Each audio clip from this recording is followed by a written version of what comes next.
mi sobrino tiró mi pastel de cumpleaños al suelo. Mi familia rompió todo contacto conmigo. Mi única respuesta: mañana quito mi nombre de todos sus préstamos. A medianoche, el chat familiar explotó y tenía 62 llamadas perdidas.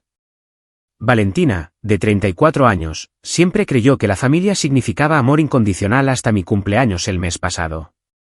Las velas, las sonrisas, la falsa calidez, todo se hizo añicos cuando el hijo de mi hermano, Mateo, tiró mi pastel casero al suelo. «Cómetelo del suelo, tía Valentina», se burló mientras mi hermano Javier sonreía con aire de suficiencia. Me quedé helada, sin palabras, mientras el glaseado salpicaba mi nuevo suelo de madera. Esa noche, el mensaje de texto de mamá demolió 20 años de sacrificio: hemos decidido cortar todo contacto. Aléjate para siempre. Antes de continuar esta historia, dime desde dónde estás viendo y suscríbete si el drama familiar resuena contigo. Al crecer, siempre fui la responsable de nuestra familia. A los 16, ya trabajaba a tiempo parcial en el supermercado local mientras mantenía calificaciones perfectas. No porque quisiera, sino porque necesitábamos el dinero. Papá perdió su trabajo cuando yo tenía 15, y el sueldo de enfermera de mamá apenas cubría la hipoteca. Mientras tanto, mi hermano menor, Javier, pasaba las tardes jugando videojuegos y quejándose de la tarea. Recuerdo el día que recibí mi primer sueldo. Había planeado ahorrar para un coche usado, pero cuando llegué a casa, mamá estaba llorando en la mesa de la cocina por las facturas vencidas. Sin dudarlo, le entregué mi cheque entero. El alivio en sus ojos se volvió adictivo. Me convertí en la solucionadora de problemas de la familia. Durante mis años universitarios, tuve 2 trabajos mientras estudiaba arquitectura. Javier, por otro lado, entró en la universidad estatal con notas mediocres y esperaba una experiencia universitaria completa. Cuando nuestros padres le dieron la noticia de que no podían pagar su matrícula, yo intervine. Yo ayudaré, dije, sin entender que estaba sentando un precedente peligroso. 4 años pagando la matrícula de Javier significaron posponer mis propios sueños. Mientras mis amigos viajaban después de graduarse, yo volví a casa para ahorrar dinero. Javier se graduó con un título en negocios, organizó una lujosa fiesta que yo pagué y se mudó inmediatamente a Chicago para un trabajo que no pagaba lo suficiente para su estilo de vida. El patrón continuó en nuestros 20s. Javier necesitaba un coche fiable para su nuevo trabajo, así que fui su aval para el préstamo del coche. Cuando conoció a Vanessa y quiso impresionarla con un anillo de compromiso, le presté $3,000. Nunca me los devolvió.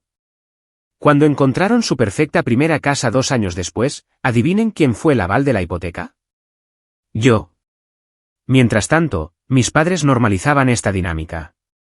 Todavía se está encontrando a sí mismo, decía mamá. Tú siempre has sido la responsable, añadía papá. Como si mi estabilidad financiera fuera un rasgo de personalidad en lugar de una disciplina ganada con esfuerzo. Vanessa solo amplificó las peores cualidades de Javier. Una influencer de redes sociales con gustos caros, fomentaba sus hábitos de gasto mientras contribuía mínimamente a los ingresos del hogar. Cuando tuvieron a Mateo hace 8 años, el gasto solo aumentó. Ropa de diseñador, las últimas consolas de videojuegos, matrícula de colegio privado. Nada era demasiado bueno para su hijo. Mateo aprendió pronto que era el centro del universo. Lo vi transformarse de un bebé dulce a un niño manipulador que hacía berrinches hasta conseguir lo que quería. Durante las reuniones familiares, rompía cosas, interrumpía conversaciones y faltaba el respeto a los adultos, mientras Vanessa filmaba sus lindas travesuras para sus seguidores. Los niños son así, decía mi mamá cuando expresaba mi preocupación. Tú no lo entenderías, ya que no tienes hijos. Este particular desdén dolía, como si mi elección de centrarme en mi carrera antes que en la familia me descalificara de alguna manera para reconocer el mal comportamiento. A pesar del caos familiar, construí una exitosa firma de arquitectura desde cero. Empezando en una pequeña oficina alquilada con un solo cliente, trabajé jornadas de 18 horas diseñando, haciendo contactos y construyendo lentamente mi reputación. 5 años después, Valentina Diseño Arquitectónico empleaba a 15 personas y tenía una lista de espera de 6 meses para nuevos proyectos. El año pasado, mi diseño para un centro comunitario sostenible ganó reconocimiento nacional. La ceremonia de premiación cayó el mismo día que la obra escolar de Mateo. Cuando le dije a mi familia que no podría asistir a su actuación, fue como si hubiera cometido traición. Nadie reconoció mi logro. Mi éxito me permitió finalmente comprar la casa de mis sueños el otoño pasado. Una casa de estilo moderno de mediados de siglo en una calle tranquila, con espacio para una oficina en casa y habitaciones de invitados que esperaba que mi familia usara ocasionalmente. El pago inicial provino de años de ahorro cuidadoso, aunque a mi familia no pareció importarle ni notarlo. 2 meses antes de mi cumpleaños, Javier llamó pidiendo otro préstamo. Su voz tenía ese tono falsamente casual que había llegado a reconocer como su voz de pedir dinero. Hola, hermanita, ¿qué tal la casa nueva? Genial. Todavía acomodándome estaba en medio de la revisión de unos planos para un cliente importante. Qué bueno, qué bueno. Oye, escucha. Surgió una oportunidad de inversión. Retornos realmente sólidos, pero necesito actuar rápido. ¿Podrías prestarme 15.000, solo por 6 meses como máximo? Cuando pedí detalles sobre esta misteriosa inversión, sus respuestas fueron vagas. Cuando le sugerí que probara primero en el banco, su tono cambió. ¿Por qué te pones tan difícil? Después de todo lo que mamá y papá hicieron por ti. Esta historia familiar revisionista, donde de alguna manera yo había sido la que recibía ayuda en lugar de darla, era una táctica común de Javier. Esta vez, sin embargo, algo en mí se resistió. No puedo ayudarte ahora mismo, Javier. Me he excedido con la casa nueva. La llamada terminó con él llamándome egoísta y colgando. Durante las 3 semanas siguientes, mis padres llamaron a diario con sutiles chantajes emocionales sobre la familia que apoya a la familia. Mateo me enviaba mensajes de texto sobre lo mala que estaba siendo con su papá. Incluso Vanessa se comunicó con una súplica cuidadosamente orquestada que incluía mencionar cómo podrían no poder pagar la matrícula escolar de Mateo el próximo semestre. Casi cedo. Años de condicionamiento me habían programado para mantener la paz a cualquier costo. Pero una sesión con mi terapeuta me ayudó a mantenerme firme. Tu éxito financiero no te obliga a financiar las malas decisiones de tu hermano, me recordó. Este establecimiento de límites creó una tensión que se cocía a fuego lento a medida que se acercaba mi cumpleaños. Esperaba que la celebración pudiera reiniciar nuestra relación. Mirando hacia atrás, fui ingenua al pensar que un pastel de cumpleaños podría arreglar décadas de disfunción. Mi cumpleaños cayó en sábado este año, perfecto para organizar la reunión familiar que había estado planeando desde que me mudé a mi nueva casa. Por una vez, me tomé un día libre en el trabajo para prepararme. Usualmente, los cumpleaños significaban un pastel rápido en la pausa del almuerzo con mis empleados antes de volver a las fechas de entrega, pero cumplir 34 se sentía significativo de alguna manera. El viernes por la noche, horneé mi propio pastel, una creación de chocolate de 3 capas con relleno de frambuesa, tal como mi abuela solía hacer para ocasiones especiales. El proceso familiar de medir, mezclar y decorar me conectó con recuerdos más felices de la infancia. Mientras colocaba la última frambuesa en la parte superior, me permití sentir una genuina emoción por el día siguiente. El sábado por la mañana, me desperté temprano para limpiar y decorar. Colgué serpentinas de color crema y dorado de buen gusto en la sala de estar, arreglé flores frescas en la mesa del comedor y preparé una pequeña barra con las bebidas favoritas de todos. El pastel esperaba en el refrigerador, una dulce sorpresa para la celebración de la tarde. Javier, Vanessa y Mateo debían llegar al mediodía, y mis padres 30 minutos después. A las 12:45, ninguno había aparecido, y nadie se molestó en llamar para avisar del retraso. Cuando mi teléfono finalmente sonó a la 1, era mamá diciendo que iban con retraso pero que llegarían pronto. Sin disculpas, sin reconocer la inconveniencia. Llegaron todos juntos a la 1:30. Papá me dio un rápido abrazo de lado mientras traía una pequeña bolsa de regalo. Mamá inmediatamente comenzó a criticar mis elecciones de decoración. Estos planos de planta abiertos son tan poco prácticos para la calefacción, comentó, mirando mi espacio de vida cuidadosamente diseñado. Y esas ventanas serán imposibles de limpiar. Antes de que pudiera responder, Mateo irrumpió, corriendo hacia mis estantes de exhibición de vidrio donde guardaba delicadas maquetas arquitectónicas de proyectos significativos. Mateo, cuidado, grité, pero fue demasiado tarde. Su pequeña mano golpeó una versión en miniatura de mi galardonado centro comunitario, haciéndola caer al suelo. Ups, dijo encogiéndose de hombros, pasando ya a otra cosa. Javier miró la maqueta rota.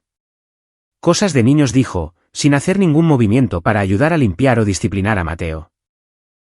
Vanessa estaba ocupada tomando fotos de mi casa, presumiblemente para las redes sociales. Este lugar es tan minimalista, dijo, haciéndolo sonar de alguna manera como un insulto. Sin ofender, pero no parece muy vivido. Claro que, cuando eres soltera y sin hijos, supongo que no necesitas mucho calor. Respiré hondo y me excusé a la cocina, donde preparé una tabla de quesos y frutas mientras contaba silenciosamente hasta 10. Se suponía que este era mi día especial. Había imaginado risas, conversaciones significativas, tal vez incluso algo de validación por todo lo que había logrado este año. En cambio, escuchaba a Mateo pisando fuerte arriba para explorar mi oficina, a Vanessa comentando cómo mis muebles debían ser de una de esas tiendas baratas en línea, y a Javier preguntando dónde guardaba el licor bueno. Mis padres se sentaron incómodamente en mi sofá, claramente incómodos en mi espacio, pero sin querer decir por qué. Aún así, persistí. Saqué los aperitivos, ofrecí bebidas e intenté involucrar a todos en conversaciones sobre temas positivos. Cuando Mateo se quejó de que estaba aburrido, saqué la nueva consola de juegos portátil que le había comprado como un pequeño regalo, esperando que lo mantuviera ocupado. ¿Es este el modelo más nuevo?, preguntó, examinando la caja. Acaba de salir el mes pasado, respondí, satisfecha de mí misma por haber investigado lo que era popular entre los niños de su edad. Pepe en la escuela tiene la edición limitada, dijo, arrojándola a un lado con evidente decepción. 2 horas se arrastraron de manera similar. Le mostré a mis padres fotos de mi reciente viaje de negocios a Seattle, solo para que mamá interrumpiera con actualizaciones sobre el jardín de sus vecinos. Mencioné que mi firma había sido seleccionada para diseñar una nueva biblioteca en el centro, pero Javier rápidamente desvió la conversación hacia su liga de fútbol fantástico. A las 4, me retiré a la cocina para prepararme para la ceremonia del pastel. Mientras colocaba cuidadosamente las velas en mi creación casera, me di una charla de ánimo.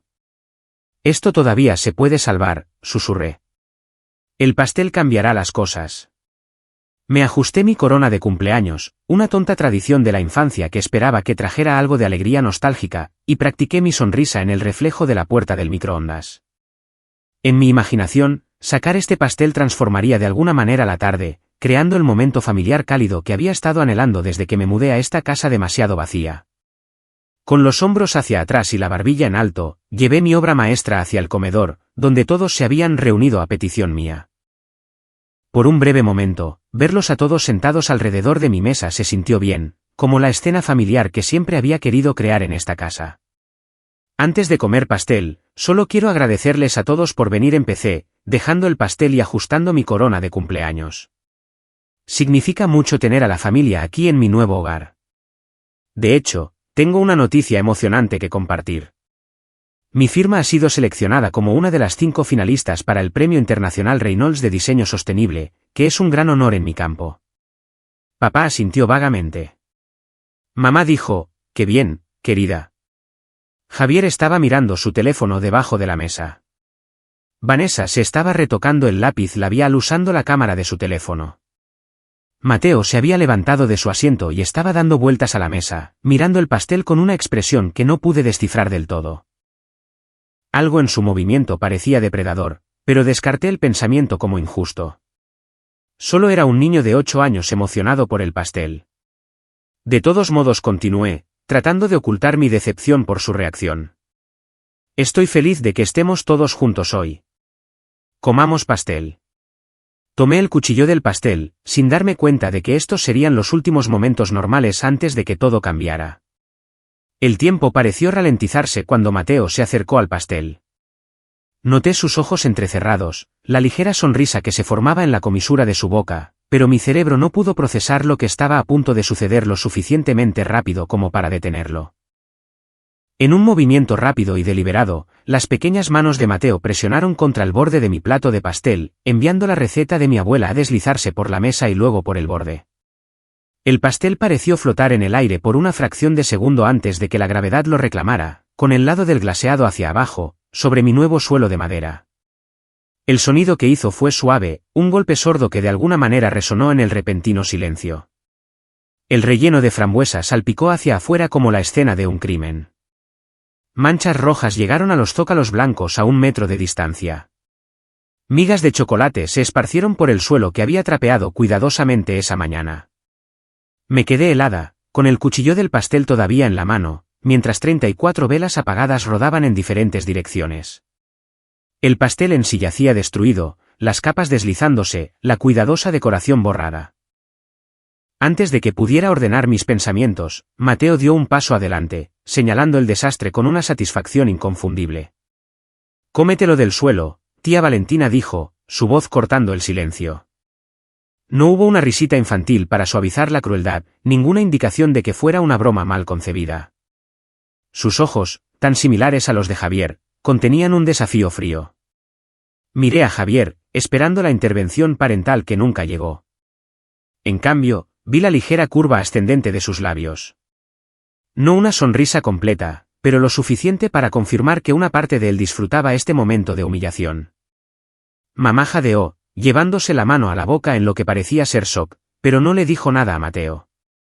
Papá miraba el suelo, su incomodidad evidente, pero su silencio cómplice. Vanessa fue la primera en hablar.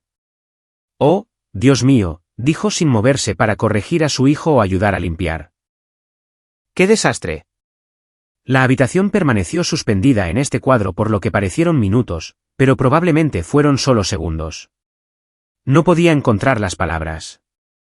Los cumpleaños nunca habían sido particularmente especiales en nuestra familia, pero este acto deliberado de destrucción se sintió como algo más. Una declaración sobre mi lugar en esta dinámica familiar. Bueno, dijo finalmente Javier con una risa forzada, parece que alguien no va a comer pastel hoy. Puso su mano sobre el hombro de Mateo, pero en lugar de reprenderlo, lo guió de regreso a su asiento. Mateo, dijo Vanessa con una voz cantarina, completamente inapropiada para el momento, no se juega con la comida. Su corrección fue tan suave que apenas calificaba como tal, y fue inmediatamente socavada por su siguiente comentario. Aunque probablemente te estoy ahorrando las calorías, Valentina. Mamá finalmente se levantó y se dirigió a la cocina. Voy por toallas de papel, dijo, rodeando cuidadosamente la destrucción como si fuera un simple derrame accidental. Papá miró su reloj. Deberíamos irnos pronto de todos modos, murmuró. El partido empieza a las 6. Permanecí en silencio, todavía procesando lo que acababa de suceder. En ese momento, entendí con perfecta claridad que si expresaba dolor, enojo o exigía una disculpa, de alguna manera me convertiría en la villana de esta historia. Años de historia familiar me habían enseñado bien esa lección. Así que, en cambio, caminé silenciosamente hacia el armario, saqué una escoba y un recogedor, y comencé a limpiar el desastre mientras mi familia observaba.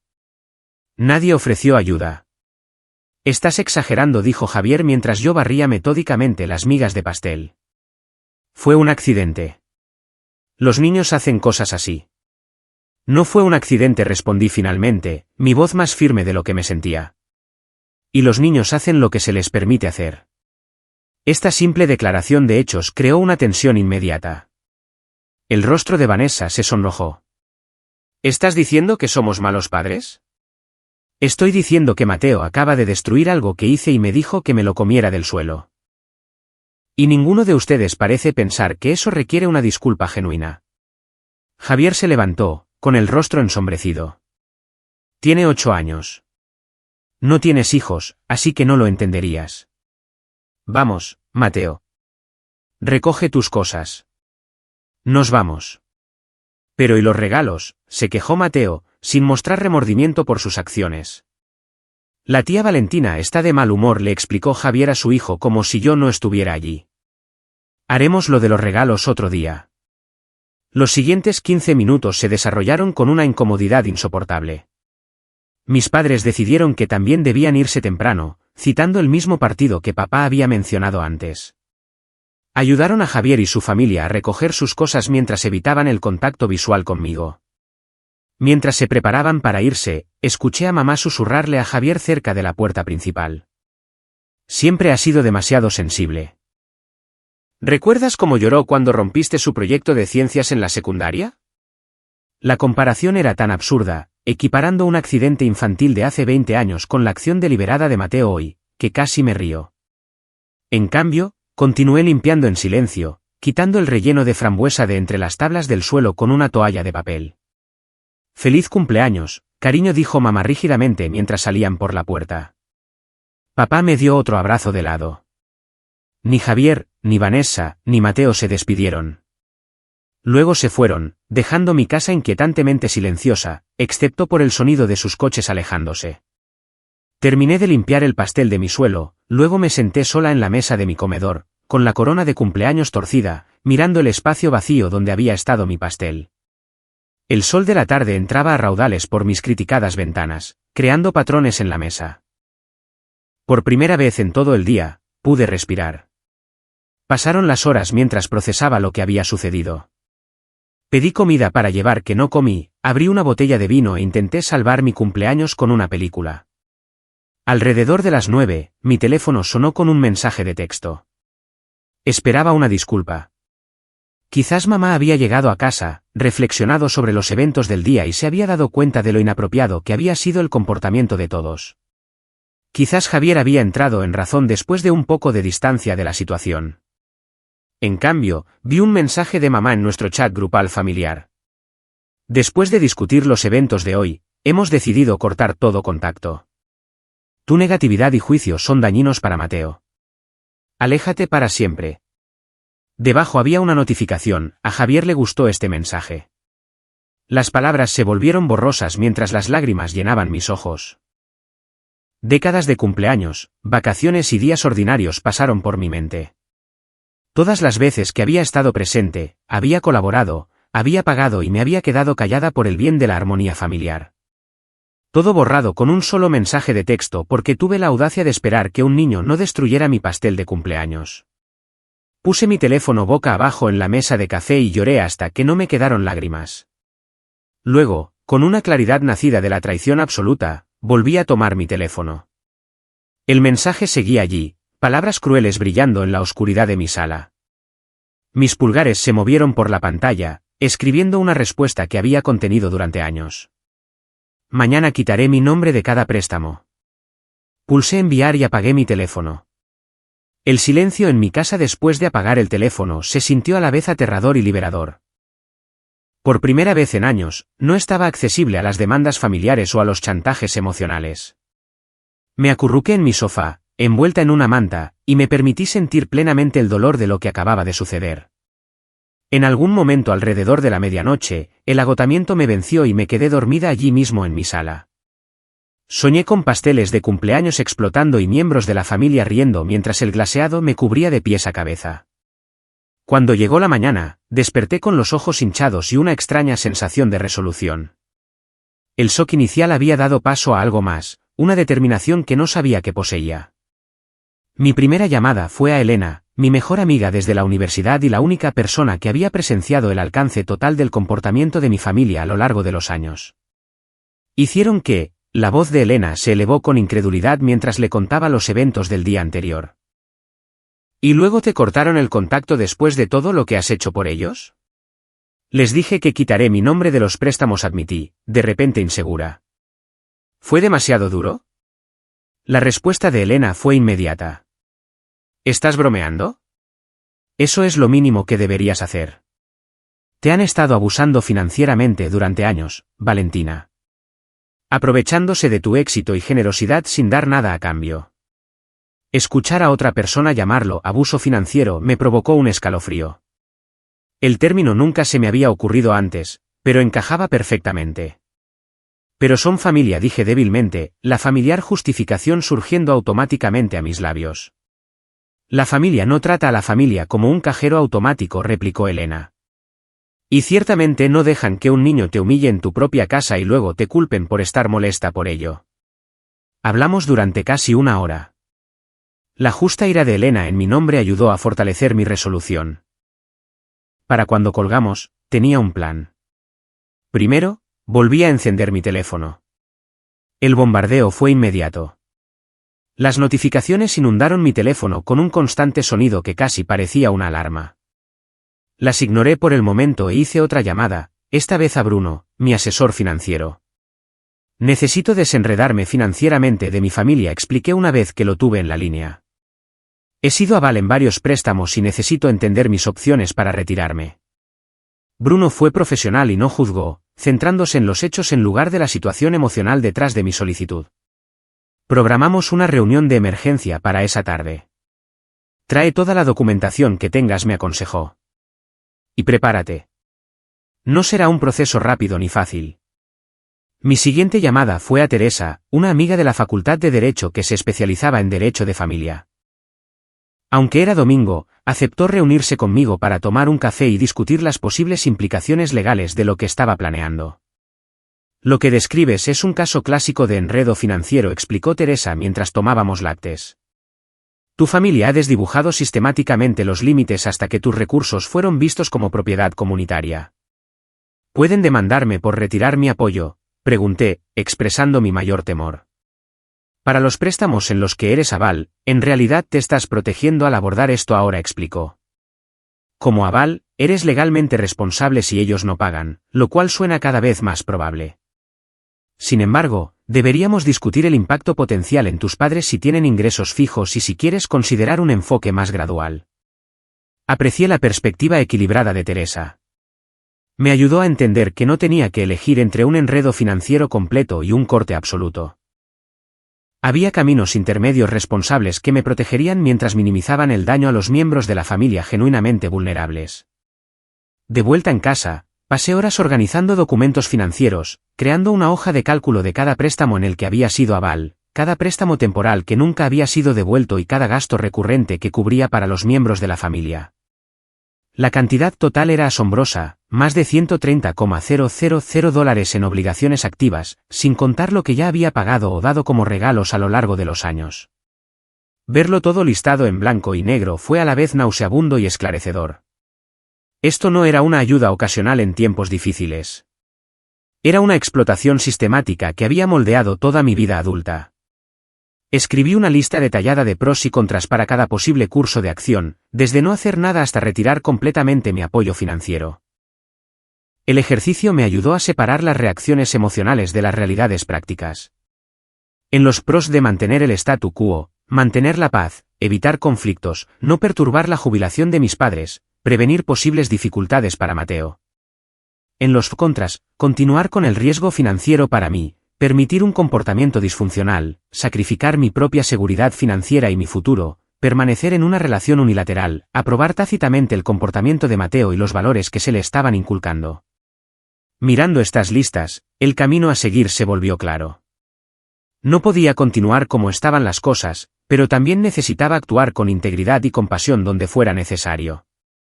Redacté planes separados para diferentes miembros de la familia.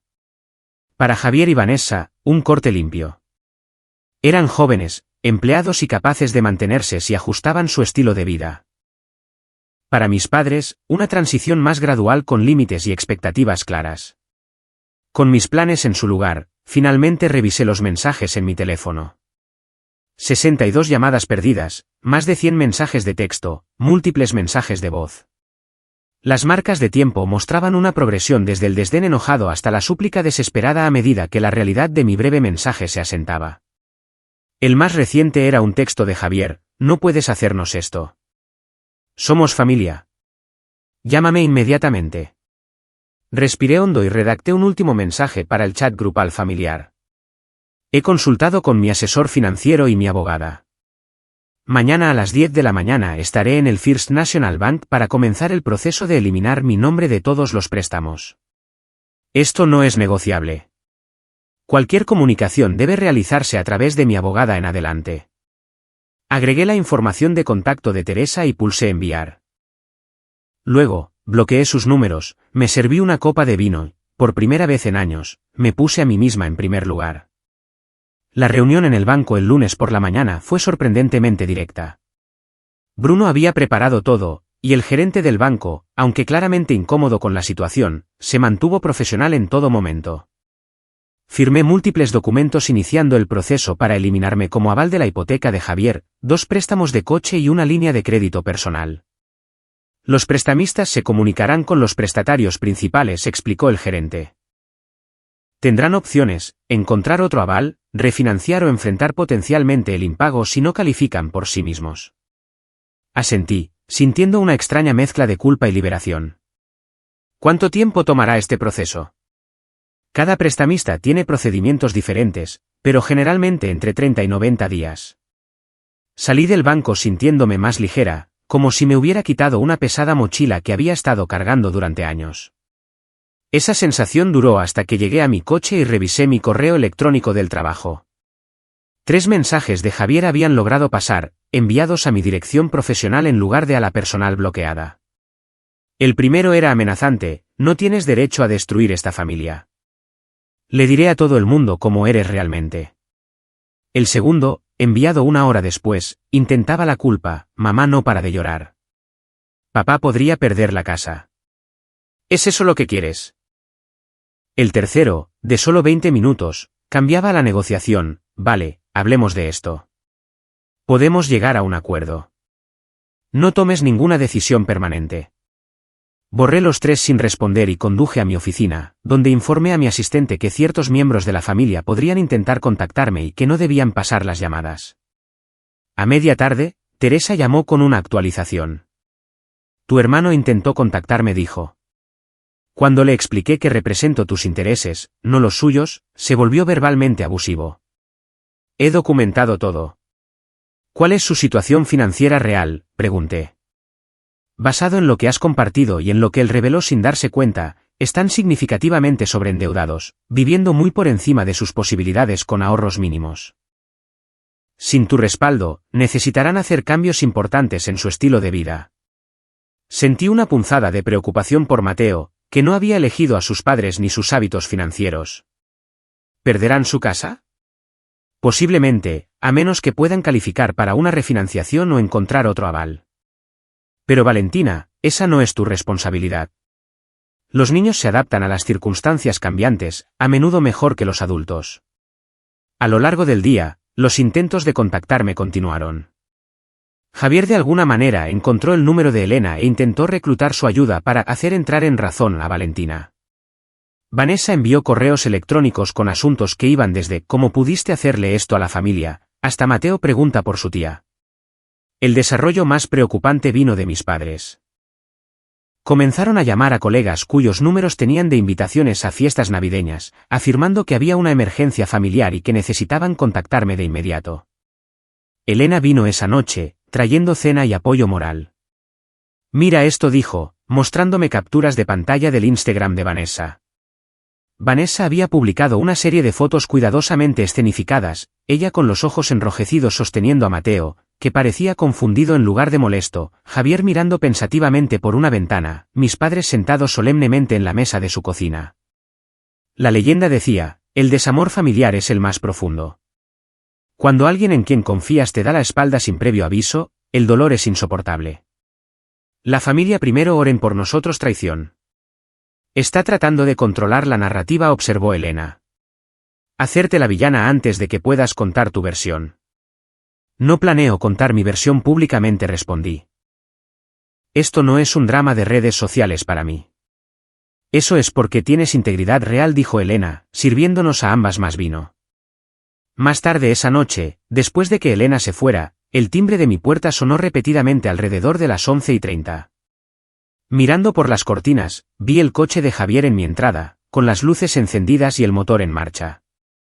No respondí, y finalmente se fue, no sin antes gritar: sé que estás ahí dentro, lo suficientemente alto como para que los vecinos lo oyeran. A la mañana siguiente, recibí un correo electrónico de Vanessa que tenía un tono completamente diferente al de sus publicaciones en redes sociales. Valentina, sé que hemos tenido nuestras diferencias, pero siempre he respetado cuánto te importa la familia. Mateo está devastado por lo que pasó en tu cumpleaños. Es solo un niño que cometió un error y no entiende por qué su tía de repente no quiere saber nada de él. Sigue preguntando cuándo puede disculparse en persona. ¿No podemos sentarnos y hablar como adultos, por el bien de Mateo? La manipulación era transparente: usar a Mateo como palanca emocional, reformular su acción deliberada como un error inocente y posicionarse a sí misma como la adulta razonable que busca la reconciliación. Apenas unos meses antes, podría haber caído en la trampa, tan desesperada por la armonía familiar que habría aceptado cualquier narrativa que prometiera la paz. Ahora, lo vi claramente por lo que era: otro intento de recuperar el control sin abordar los problemas reales. Reenvié el correo electrónico a Teresa sin responder a Vanessa. Para el miércoles, la situación se intensificó aún más. Mis padres, evidentemente instruidos por Javier, comenzaron a difundir rumores en su círculo social de que estaba experimentando problemas de salud mental y tomando decisiones financieras irracionales durante un colapso nervioso. Esto dolió particularmente viniendo de mi madre, que sabía que había estado viendo a una terapeuta para trabajar en problemas familiares, algo que le había compartido en confianza durante un raro momento de vulnerabilidad la Navidad pasada. Usar esta información privada como arma confirmó que había tomado la decisión correcta. Cuando mi terapeuta real me llamó para ver cómo estaba después de recibir una llamada, preocupada, de mi madre, finalmente me derrumbé. Están tratando de declararme mentalmente incompetente porque dejé de pagar sus facturas, dije entre lágrimas. ¿Qué tan retorcido es eso? En realidad, es bastante común en sistemas familiares como el tuyo, respondió ella con calma. Cuando alguien interrumpe un patrón disfuncional, el sistema se defiende utilizando cualquier herramienta disponible, incluido el estigma de la salud mental. El mensaje más revelador llegó el jueves por la noche, una semana después de mi cumpleaños, cuando Javier envió un correo electrónico con el asunto, última advertencia. El cuerpo contenía solo un párrafo. Tienes hasta mañana para detener esta locura y arreglar lo que has roto. Después de eso, estarás destruyendo a esta familia y nunca te perdonaré. Mateo crecerá sin su tía. Mamá y papá perderán todo por lo que han trabajado, y me aseguraré de que todos sepan exactamente qué clase de persona eres realmente. Esta es tu última oportunidad. Lo reenvié a Teresa, quien inmediatamente contactó a Javier con una carta formal de cese y desistimiento por acoso y amenazas. Para el viernes, el coche de mi hermano fue embargado, la primera consecuencia tangible de mi decisión. Me enteré no por él directamente, sino por un colega que vivía en su vecindario y mencionó haber visto una grúa en la casa de Javier esa mañana. A pesar de todo, saber que estaban experimentando consecuencias reales hizo que mi estómago se retorciera de culpa. Me recordé a mí misma que estas no eran consecuencias que yo había creado. Eran los resultados naturales de las decisiones financieras que ellos habían tomado, amortiguadas durante años por mi intervención. Esa noche, encendí mi teléfono personal por primera vez en días, curiosa por lo que podría encontrar. El chat grupal familiar tenía cientos de mensajes no leídos, el tono evolucionando de la ira a la desesperación a medida que avanzaba la semana. El último mensaje de mi madre decía simplemente: por favor, llámanos, Valentina. Necesitamos hablar. Apagué el teléfono de nuevo sin responder. El tiempo de hablar había pasado. Ahora era el momento de la acción, de las consecuencias y, con suerte, eventualmente, del crecimiento, el de ellos y el mío. 2 semanas después de mi cumpleaños, me reuní con Bruno para revisar mi nuevo plan financiero. Sin las obligaciones familiares drenando mis recursos, mis perspectivas a largo plazo habían mejorado drásticamente. Estás en camino de jubilarte 10 años antes de nuestras proyecciones anteriores, señaló, mostrándome gráficos actualizados. Y ese fondo de emergencia que hemos estado tratando de construir durante años. Lo tendrás completamente financiado en 6 meses. La reunión reforzó lo que había sospechado pero nunca había reconocido por completo: mi apoyo financiero a la familia había estado impactando significativamente mi propia seguridad y futuro. Aún más sorprendente fue la diferencia emocional que sentí. Cada día sin drama familiar me dejaba más energizada para el trabajo, más creativa en mis diseños, más presente con mis amigos. Mi firma consiguió 2 nuevos clientes importantes ese mes, en parte porque pude concentrarme plenamente en las propuestas en lugar de gestionar las crisis familiares. Empecé a tomar descansos para almorzar de verdad en lugar de usarlos para resolver la última emergencia de Javier. Dormía mejor. Mis amigos comentaban que parecía más feliz, más relajada. Mientras tanto, las consecuencias continuaron desarrollándose para mi familia. El segundo coche de Javier, un SUV de lujo en el que Vanessa había insistido que necesitaban, fue embargado 3 semanas después del primero. Según el vecino de Elena, que los conocía socialmente, ahora compartían el vehículo arrendado de Vanessa y peleaban constantemente por los horarios. Mateo, como había temido, era el que estaba atrapado en el medio. Fue retirado de su costoso colegio privado a mitad de semestre cuando los pagos de la matrícula cesaron.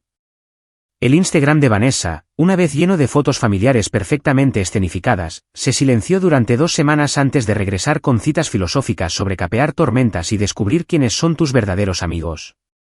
La situación de mis padres era más compleja. Su modesta casa había sido refinanciada varias veces a lo largo de los años, conmigo como aval en el ajuste más reciente cuando bajaron las tasas de interés. Sin mis ingresos respaldando su solicitud, no calificaban para las tasas actuales. Después de un mes de silencio, recibí una carta formal de ellos. No un correo electrónico ni un texto, sino correo real con un sello. Dentro había una nota manuscrita de mi padre. Valentina, tu madre y yo planeamos vender la casa y mudarnos a un lugar más pequeño en Arizona, cerca del tío Jaime. El mercado está bueno y deberíamos poder comprar algo al contado con las ganancias.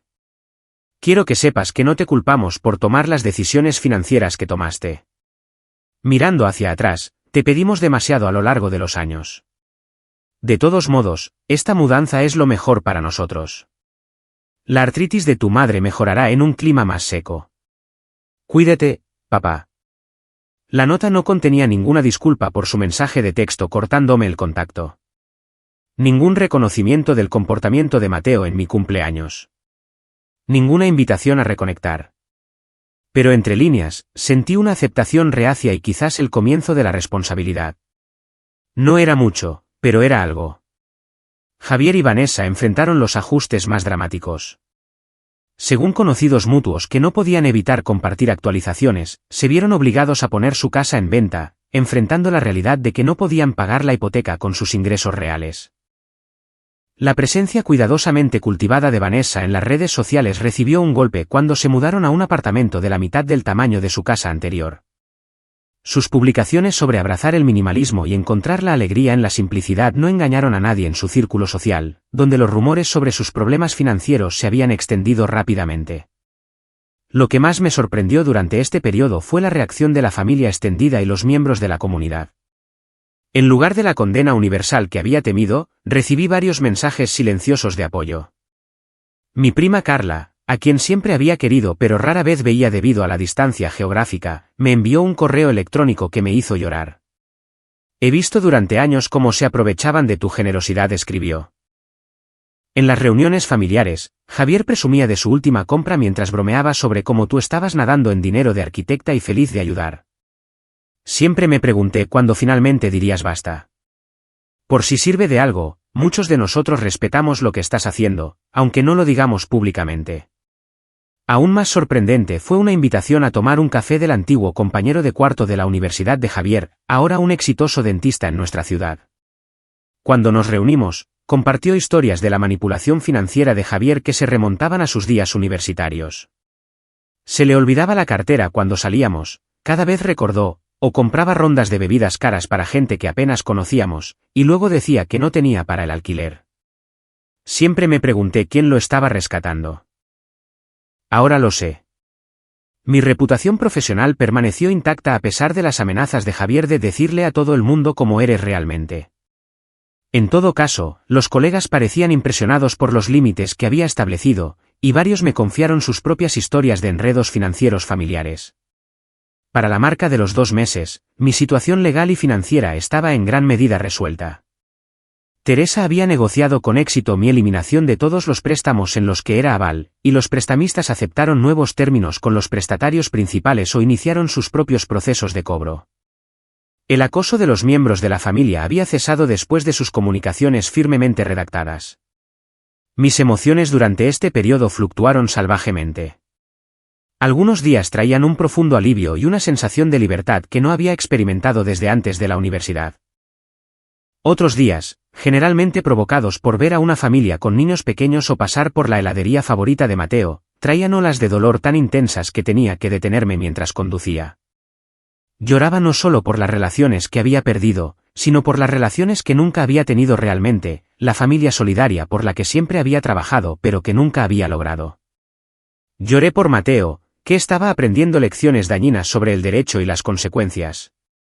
Lloré por la versión de mí misma que había creído que dar sin límites eventualmente compraría amor y aprecio genuinos. Durante una sesión de terapia particularmente difícil, me derrumbé por completo. ¿Y si he cometido un terrible error?, sollozaba. ¿Y si nunca más me hablan? Mi terapeuta me entregó pañuelos y esperó a que me calmara. La pregunta no es si te volverán a hablar, dijo suavemente. La pregunta es si alguna vez te hablarán de manera diferente. Con respeto, reciprocidad y cuidado genuino. Sin consecuencias, los patrones no cambian. Sus palabras se quedaron conmigo, convirtiéndose en un mantra cuando la duda se infiltraba. Esto no se trataba de castigo. Se trataba de crear la posibilidad de relaciones más saludables en el futuro. 3 meses después de mi cumpleaños, recibí otra carta inesperada. Esta de un abogado que representaba a mis padres. Pero en lugar de la amenaza legal que inicialmente temí, contenía documentos que me eliminaban de su testamento y directivas médicas. Aunque esto pueda parecer punitivo, explicaba la carta adjunta, sus padres reconocen su deseo de separación financiera y están respetando ese límite al no dejarle posibles obligaciones financieras o de cuidado después de su fallecimiento. Extrañamente, esta ruptura formal de obligaciones futuras se sintió más como un regalo que como un castigo. Confirmó que, en algún nivel, entendían lo que había estado tratando de lograr. A medida que la primavera se convertía en verano, comencé a reconstruir cautelosamente una vida sin las constantes demandas de la familia. Me uní a un jardín comunitario, comencé a hacer viajes de senderismo de fin de semana con Elena y otros amigos, e incluso acepté una cita para cenar con un ingeniero arquitectónico que había conocido a través del trabajo. La mayoría de las noches me encontraba en mi patio trasero viendo el atardecer con una copa de vino, ya no saltando con cada notificación del teléfono ni sintiéndome culpable por los momentos de relajación. El silencio que una vez había parecido tan solitario ahora se sentía pacífico. Todavía pensaba en Mateo a menudo, enviándole regalos de cumpleaños y Navidad a través de la dirección de mis padres sin esperar reconocimiento. Mantuve una pequeña foto de él en mi refrigerador, un recordatorio de que mi decisión no había sido sobre él y que la puerta seguía abierta para una relación cuando tuviera la edad suficiente para elegirla por sí mismo. 6 meses después del incidente del pastel, mi vida se había transformado de maneras tanto prácticas como profundas. La familia, que había declarado que cortaba todo contacto, de hecho había cumplido esa promesa, pero la devastación amenazada no se había materializado. En cambio, había encontrado fuerza, comunidad y un sentido de autoestima que no sabía que era posible. El 6º mes después de lo que ahora llamaba el incidente del pastel llegó en un perfecto día de otoño. Decidí conmemorarlo con intención en lugar de permitir que la fecha me emboscara con emociones inesperadas. Me tomé el día libre y me horneé un pastel. La misma receta de chocolate y frambuesa de 3 capas de mi cumpleaños. Esta vez, no había nadie para tirarlo al suelo. Disfruté una rebanada en mi patio, saboreando cada bocado como un testimonio de lo lejos que había llegado. Mi casa, una vez llena de ansiedad por las visitas familiares, se había convertido en un santuario. Había redecorado el comedor donde ocurrió el incidente, reemplazando los recuerdos dolorosos con un espacio que reflejaba mi gusto real en lugar de lo que pensaba que complacería a mi familia. Las habitaciones de invitados destinadas a las estancias familiares habían sido reutilizadas, una en un estudio de yoga en casa, otra en un rincón de lectura con el sillón mullido que siempre había querido pero que consideraba demasiado poco práctico con las visitas de Mateo. Sin la constante sangría de las obligaciones financieras familiares, finalmente había hecho un viaje largamente pospuesto a Italia, estudiando maravillas arquitectónicas que antes solo había visto en libros de texto. La experiencia revitalizó mi creatividad profesional y me conectó con la pasión que me había atraído a la arquitectura en primer lugar. Mi círculo de amigos se había expandido más allá de Elena para incluir vecinos, colegas y miembros de un grupo de senderismo semanal. Estas relaciones, construidas sobre el respeto mutuo y la reciprocidad, me mostraron cómo se sentían realmente las conexiones saludables. Cuando alguien ofrecía ayuda, no la usaba más tarde como palanca. Cuando necesitaba apoyo, venía sin condiciones. Incluso mi relación conmigo misma se había transformado.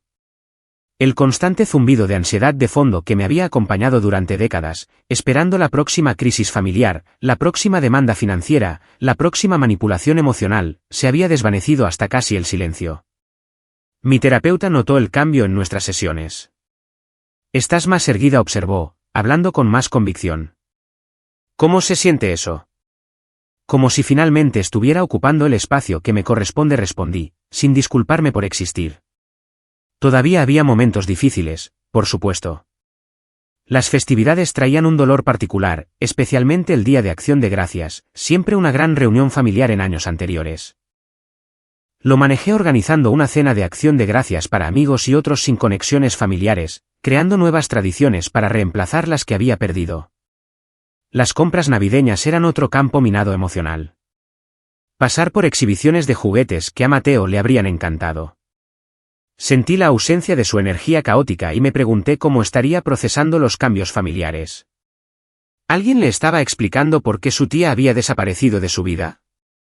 ¿O me estaban presentando como la villana en una narrativa simplificada de abandono?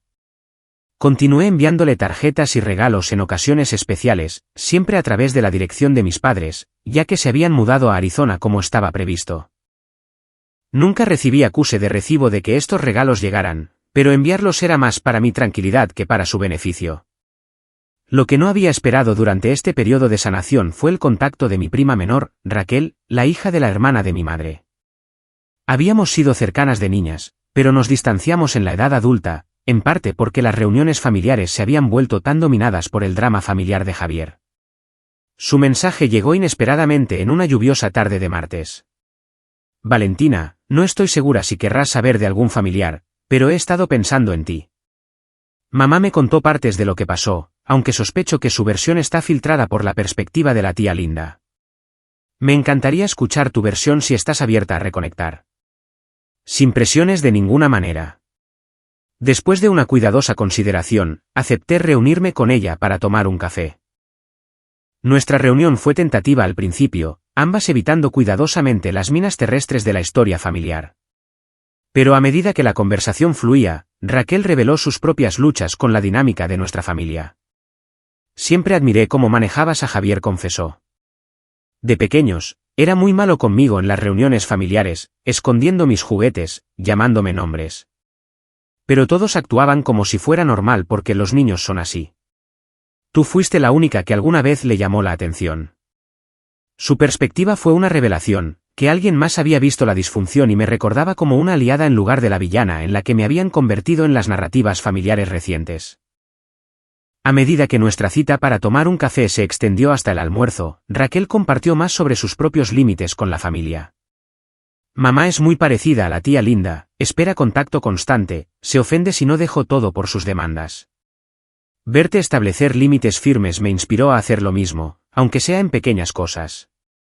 Esta conexión inesperada con Raquel se convirtió en una fuerza sanadora en mi vida. Comenzamos a reunirnos mensualmente, reconstruyendo gradualmente un vínculo familiar basado en la interacción saludable en lugar de la obligación o la culpa. A través de ella, ocasionalmente escuchaba actualizaciones sobre mis padres y la familia de Javier sin la manipulación emocional que antes acompañaba a dicha información. Mi vida profesional floreció de maneras que no había anticipado. Sin las constantes interrupciones familiares y las sangrías financieras, busqué proyectos creativos que antes había dejado de lado por ser poco prácticos. Mi firma se expandió, contratando a 3 nuevos arquitectos y mudándose a oficinas más grandes en el centro. Me encontré asesorando a mujeres más jóvenes en el campo, particularmente a aquellas de entornos familiares desafiantes. Algo en mi experiencia me había dado una visión de las formas sutiles en que la dinámica familiar puede socavar la confianza profesional y la seguridad financiera. Una joven pasante, Sofía, me recordaba dolorosamente a mi yo más joven. Brillante, pero disculpándose constantemente, siempre respondiendo llamadas familiares durante las horas de trabajo, a menudo prestando dinero que no podía permitirse perder. Después de observarla rechazar invitaciones a almorzar porque estaba ayudando a su hermano con el alquiler otra vez, compartí suavemente partes de mi propia historia. Tu éxito no te obliga a financiar las elecciones de todos los demás, le dije, haciendo eco de las palabras que mi terapeuta me había dicho una vez. Establecer límites no es egoísta. Es necesario para tu bienestar, y en última instancia, mejor para ellos también. Verla implementar gradualmente límites y crecer en confianza se convirtió en una de mis mayores satisfacciones. Quizás este era el lado positivo de mi dolorosa experiencia, la capacidad de ayudar a otros a evitar los mismos patrones. Mi vida personal también evolucionó. La cita para cenar con el ingeniero arquitectónico, David, se convirtió en una relación significativa basada en el respeto mutuo y los intereses compartidos. A diferencia de relaciones anteriores donde había priorizado las obligaciones familiares sobre el romance, hice espacio para que esta conexión floreciera. Cuando David escuchó por primera vez la historia completa de mi distanciamiento familiar, su respuesta dijo mucho sobre su carácter. Perdieron a alguien extraordinario, dijo simplemente. Su pérdida, mi ganancia. A medida que se acercaba el primer aniversario del incidente del pastel, recibí un correo electrónico inesperado de mi padre. Breve y práctico, representaba sin embargo el primer contacto directo desde su mudanza a Arizona. Valentina, nos hemos instalado en el nuevo lugar. Más pequeño, pero nos viene mejor. La salud de tu madre ha mejorado con el clima. Mateo pregunta por ti a veces. Si alguna vez estás en Scottsdale, nuestra puerta está abierta. Papá. Sin disculpas, sin reconocimiento del comportamiento pasado, pero también sin demandas, sin chantajes emocionales, sin solicitudes financieras. Solo una simple declaración de hechos y una puerta tentativa dejada entreabierta. No respondí de inmediato, tomándome tiempo para procesar lo que esto podría significar y qué respuesta serviría mejor a mi viaje de sanación. Después de una cuidadosa consideración y discusión con mi terapeuta, envié una respuesta igualmente breve. Papá, me alegra saber que ambos están bien en Arizona y que el clima está ayudando a mamá. Yo también estoy bien. La firma está creciendo, disfrutando de algunos viajes cuando es posible. Por favor, dile a Mateo que pienso en él a menudo. Cuídense, Valentina. Este intercambio mínimo representaba algo significativo, la posibilidad de una relación recalibrada en nuevos términos. No el perdón instantáneo y el regreso a los viejos patrones que ellos podrían haber esperado, pero tampoco un distanciamiento permanente. Algo nuevo, con los límites intactos. En cuanto a Javier y Vanessa, no había recibido ninguna comunicación directa. Según Raquel, se habían adaptado a su estilo de vida reducido con un resentimiento predecible, todavía refiriéndose ocasionalmente a mí como que abandoné a la familia, pero encontrando menos oídos comprensivos para esta narrativa a medida que pasaba el tiempo. Mateo, de hecho, había cambiado de escuela, pero aparentemente estaba prosperando en su nuevo entorno con compañeros más diversos y expectativas de comportamiento más firmes. Esta noticia me trajo un consuelo particular. Quizás la interrupción, por dolorosa que fuera, podría beneficiarlo en última instancia al introducir consecuencias y realidad en su mundo antes en lugar de después. La lección más profunda que he aprendido a través de este viaje es que la familia, la verdadera familia, se construye sobre el respeto mutuo, la reciprocidad y el cuidado genuino, no solo sobre lazos de sangre. La idea de que las relaciones familiares deben mantenerse a cualquier costo, sin importar cuán dañinas se vuelvan, es un mito perjudicial que mantiene a muchas personas atrapadas en ciclos de abuso y explotación. A veces, lo más amoroso que puedes hacer por ti mismo y por los demás es dejar de permitir patrones destructivos. A veces, la única forma de avanzar es permitir que ocurran las consecuencias naturales, incluso cuando eso significa ver a las personas que amas enfrentar dificultades que tu intervención previamente evitó. El verdadero amor no se trata de dar sin límites. Se trata de preocuparse lo suficiente como para permitir a los demás la dignidad de manejar sus propias vidas, cometer sus propios errores, y con suerte, crecer a través de la experiencia. No sé qué depara el futuro para mi relación con mi familia de nacimiento. Quizás con el tiempo y cambios significativos de su parte, reconstruiremos conexiones en términos más saludables. Quizás no. Lo que sí sé es que he creado una familia elegida de amigos y colegas que me valoran por quien soy, no por lo que puedo proporcionar. Y lo más importante, he aprendido a valorarme a mí misma, mis límites, mis necesidades, mi derecho a la reciprocidad en las relaciones. Ese pastel de cumpleaños en el suelo resultó ser un regalo doloroso pero poderoso, obligándome a ver finalmente dinámicas a las que había estado ciega durante décadas. Así que, si estás viendo esto y luchando con patrones familiares similares, pregúntate, ¿tus relaciones son equilibradas? ¿Estás dando sin recibir? ¿Tus sacrificios son apreciados o esperados? A veces, lo más valiente no es seguir aguantando, sino encontrar el coraje para decir basta y decirlo en serio.